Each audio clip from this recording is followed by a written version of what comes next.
What's up, guys? I am Gaming Nico. I'm going to bring you a honest review of Umbrella Corps. I know this game gets a lot of hate within the past couple of days, and it just first came out. Everyone's saying, "Oh, this game's going to suck. It totally blows. Why would Capcom even make this?" So much. I'm like, well, I'm going to give you guys an honest review of it, what I honestly think of the game. First of all, it's actually not that bad. But first, I'm going to talk about the single player. It's not really a campaign mode, but it's called the Experiment, which is pretty much you're just one guy playing around the maps, collecting DNA samples. The single player takes place right after Resident Evil 6. The Umbrella Corporation is basically no more, and they want their troops to collect this data and bring it back because we need it. We don't want the world finding out that we were involved, so on and so forth. The single player actually gets like a little bit harder each time. I've only done like the first 3 missions at the moment so far, which really isn't that bad. But they do get harder if you don't pay attention. One zombies will just get you and just kill you. It'll just be like a pain in the ass. Right when you first get it, you guys, as you do get to moving on to the tutorial, you get the basic stuff like how to move, how to shoot, etc. While the advanced training, you do all the advanced stuff, use how to brain it more, how to use cover, how to use your other items, how to use your other items.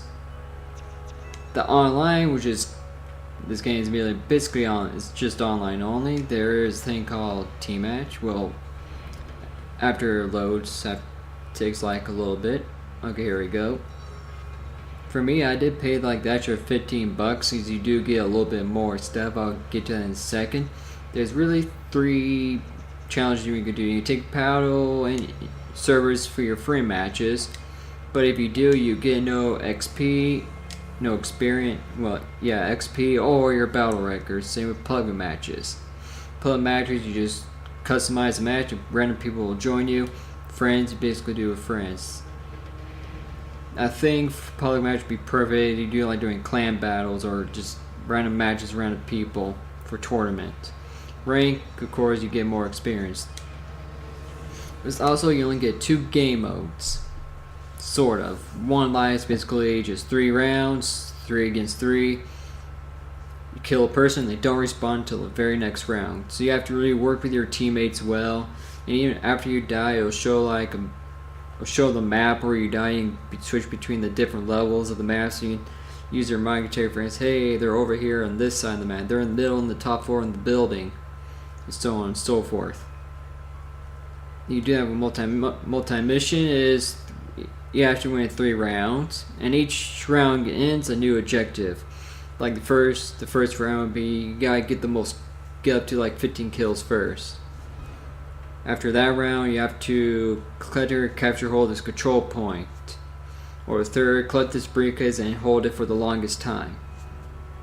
It switches around. I think it's like the most brutal game mode ever, where you switch to like different other game modes. But I think it's more fun and get more enjoyment out of it than one life. Of course, use one life when you use your teammates.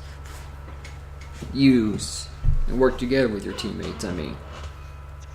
For weapons, it's actually not that bad. I am rank 40 at the moment, as you can see on the right corner. I did rank up a little. As you rank up, the more you'll have more better stuff. Because when you first start, you're stuck with the K12AX, which is a very good starting weapon. As you unlock more stuff. The most common weapons people will use are the shotguns. Yes, of course, they do the most damage, but they get very stupid and very OP extremely fast. It might be a little bit stupid, but of course, shotguns are supposed to be powerful. But after you unlock a certain gun, if you like this certain gun, you just really just click on it. Since I like this pistol, you can select a different variation of colors. Like a shitload of different colors you can use. Of course, the more you level up like this gun, the more I'll unlock more color patterns for it. Depends how much you use it right. Since I just unlocked this like not that long ago, I'll be using it the most for the moment. This is a 3-burst pistol. After selecting, after selecting which gun, you select which sights you want. The highest goes all the way to 18, I believe. Yeah, 18, which is this scope. You unlock more, and each one you select your different sights for the weapons. Like, let me choose like a different weapon. Actually, you can choose. I'll talk about the iron sights. If you don't feel like using, different iron sights for the weapons can be used, which actually could be pretty cool and better at aiming with and everything. Sights, I'll just choose a random one. Rectal styles. These are actually pretty cool. You have like just a regular red dot, a diamond, a cross, a circle, the umbrella symbol, the biohazard symbol, little emblem, and like a bunch of other ones. You can even do a heart or the smiley faces. For me, I like or use the skull. For me, I just keep it a little bit more simple. I just use the cross right there, and I just like it the most. Mainly because I enjoy it the most. And for suppressors, you only get up to 3. They pretty much do the same, like standard will be good at silencing sound, but just your firepower. The second one is like, it's more like a compact. Your sound won't be reduced, but your sound won't completely reduce, but it'll probably highlight the pop. The suppressor B, I have to go to a different gun to look at that.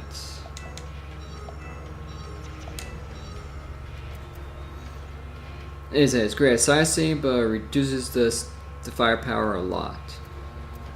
Which I go to use different ones. It just goes down damage to it. It'll go down.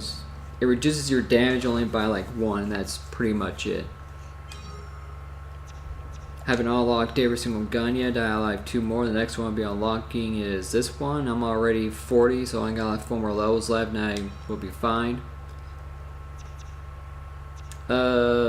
Pistol wise, the most strongest pistol is always right here, the Magnum. Actually, it's not the most powerful. The other most powerful is Lightning Hawk, which is obviously everybody's mostly favorite weapon. Because Leon in the campaign uses it throughout the other stores, and same as I believe Chris does too. For me, I'm using the Lightning Hawk because I actually like it. I haven't unlocked like this one yet, but I'm not really that bored. I'm gonna keep using the Lightning Hawk because it's more popular. For your gadgets wise, you get your simple frag grenades. You only get 2. Your regular smoke grenades, the fire grenades. I think the most common ones people are using throughout this game is the sensor grenade and the jammer. And the jammer grenade. When you throw a jammer, whoever's in the area, it really stops the enemy's jammers. It'll stop the jammers they have on their back to stop the zombies from chasing you. If you have the jammer on, the zombies won't touch you at all unless you get like too close or you shoot them.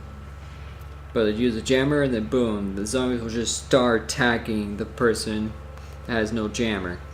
And if the jammer goes away, you literally have like several seconds to live. Just about, because several zombies will just keep on attacking you until you're literally dead. And they get very annoying. And the health regeneration is a bit slow. The sensor grenade, it pretty much you throw it, do like a big blue orb around the area. Yeah, around the area. I don't know how big it actually is, but it'll highlight any enemies blue and that gets hit by it, so you know exactly where they are. Haven't tried out the glue grenade, which pretty much almost like maybe like a Simtex or something. You just stick it there, just wait, or like stick a grenade. And the noise you just throw. I don't see like few people use it. It makes the enemies show up on radar whenever they are moving around. And the brainer. Other than the shotguns, the brainer is probably the most annoying and most OP. Because it kills you all hit, and people will be like, no, I don't need to use a shotgun or a machine gun or my pistol. I'll just run around and just one hit you all day. Which they do. I see a lot. Each one is pretty much different. Like, this is a standard one, the heat up time is short, but the activating it takes a lot. It's longer. The prototype is heat up time is better. Best for counters, best for aggressive battles. The Hog Hammer, which is the third one you unlock. The heat up time takes a while, but the active time, it remains activated for a while. My bad. But of course, if you use the DLC or the digital edition or Vivid edition, whatever it is called, you also get this one. I think it's pretty cool. He has CJ Activision. I think it's a little bit better because you usually do counters. That's pretty much it for weapon sets. But you get A all the way through J, so you can switch up your different loadouts how you like it. If you don't like this loadout, you can try the next one. You don't like that one, you can try out the next one. Each one you said that works best for you. I'm kind of glad they added a lot. Customize wise, this is like your typical outfits. I'll just change my mask really quick. This is like your gas mask, your outfit. You can change the outfits right here, whichever you like the most. You can change the helmets to whichever you like the most. For me, I like the Hunks helmet. Different gas masks, or if you got the digital edition, or you just paid the extra $15 for the DLC, you get Leon's mask, Chris's, Jake's, Barry's, which I think is kind of funny they added him here, and Wesker. I see more people do Chris and Leon. For me, I do Chris. But if you don't have that, you're like, well, if we don't have that, what do we want to do? We want to do an actual mask. If you do actual mask, you can. You have to get the size strip for your jammer type. I like to choose this one because it's smaller, but people can still shoot it and everything. And the arm shield, whichever you're most comfortable with. Kind of stupid, it only gives like 2 options.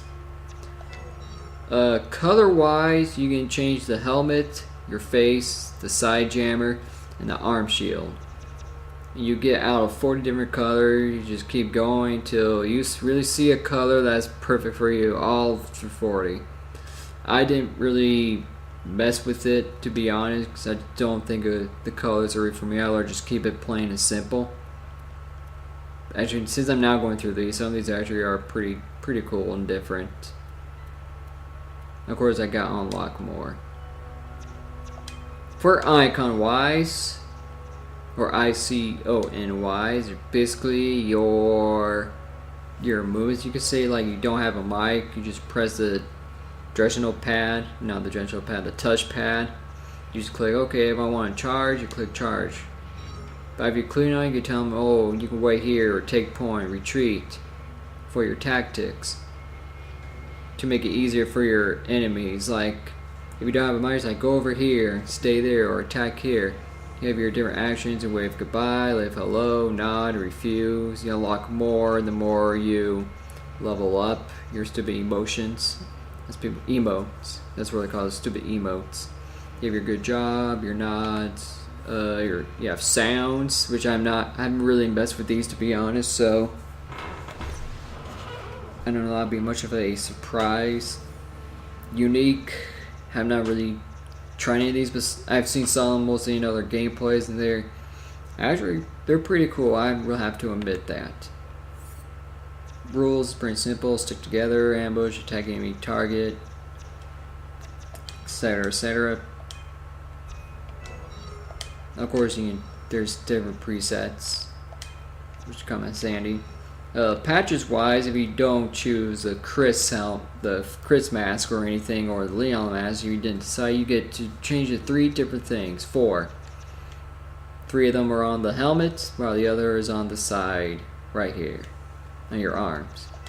You can choose different patches. You can do a typical Umbrella Corps patch, a desert patch, black, white, and different companies that you see throughout the Resident Evil the series itself. Some are pretty cool, some can be stupid. Of course, you have to unlock most of them near the end, like these. To be honest, I actually don't know how to get most of these unlocked. Okay, it's by doing most of the challenges. After you do most of the challenges, which I'll get to in a little bit, you can unlock these better and everything, which is pretty cool. I like keeping my patches simple. Here you go, get goals, and you can choose the side what you want for your jammer.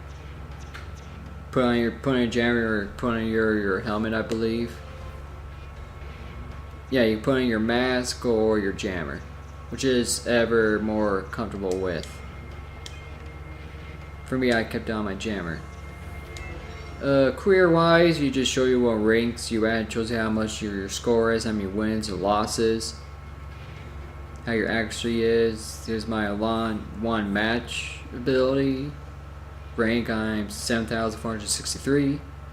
For multi-mission, I'm 30,000? No, that's 3,075. And in total, I am ranked 771, which isn't that bad. U-Trials are basically your challenges. You have you go between combat, squad, weapons, grenades, tactical, prestige. I don't know what the prestige level really is, but I think if you score this so many times with these weapons or do one of these, then you're doing good. And of course, your U-Trials, which are already showing you them right now, and your lot of lives. They're basically your typical challenges, really. That's basically what they are. Like kill any player with a gun. That's like the most simple one in total.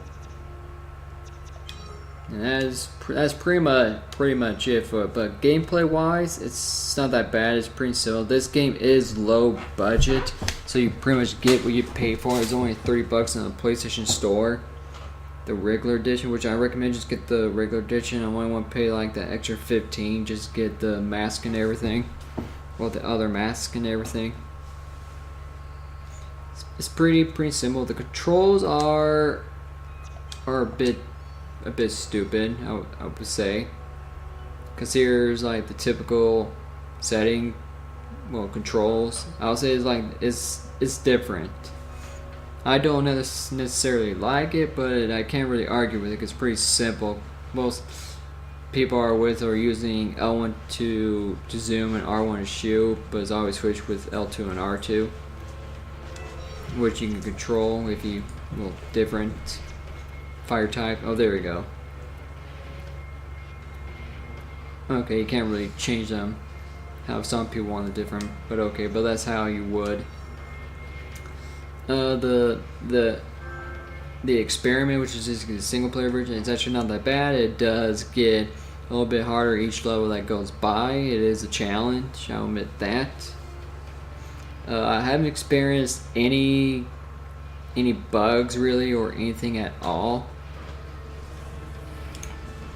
I will say that most people probably dislike this game because it's not sticking to the Resident Evil genre. It's not survival horror. It's pretty much run and gun. People's like, oh, this is basically just Call of Duty with zombies in it, with a Resident Evil skin on it.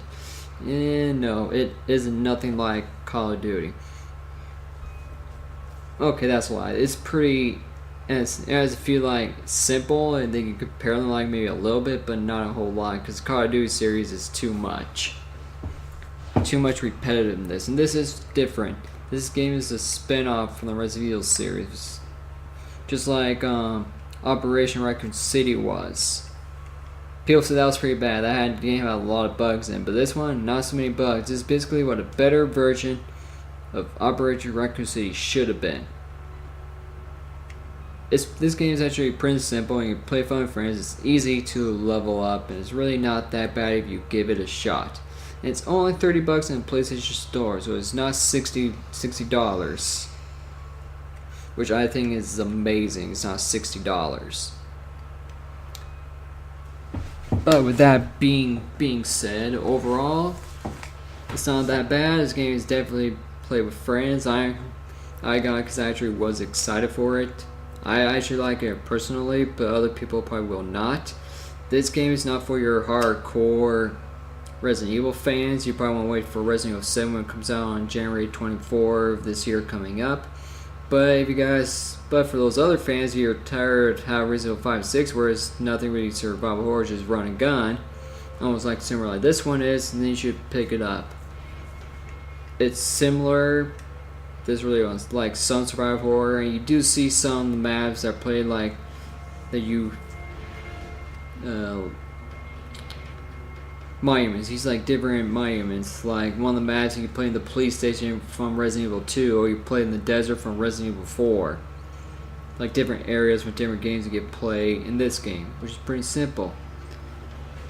Other than that, guys, my honest review is this game is not that terrible as people say it is. I say just pick up and give it a shot. Of course, this game is digital only, so you really gotta make a commitment if you really want to try it. Of course, I looked at other reviews before I got it, but I still want to get it. But this is my honest review. Total is an easy 7 out of 10. It's not too terrible as people say it is. It's not great either. It could have been a lot better. It's a little bit. It is fast paced, but it could have been a little bit non-fast. Because even when you're proning, you still move fast and you don't move slow. So it has its ups and downs. But overall, 7 out of 10.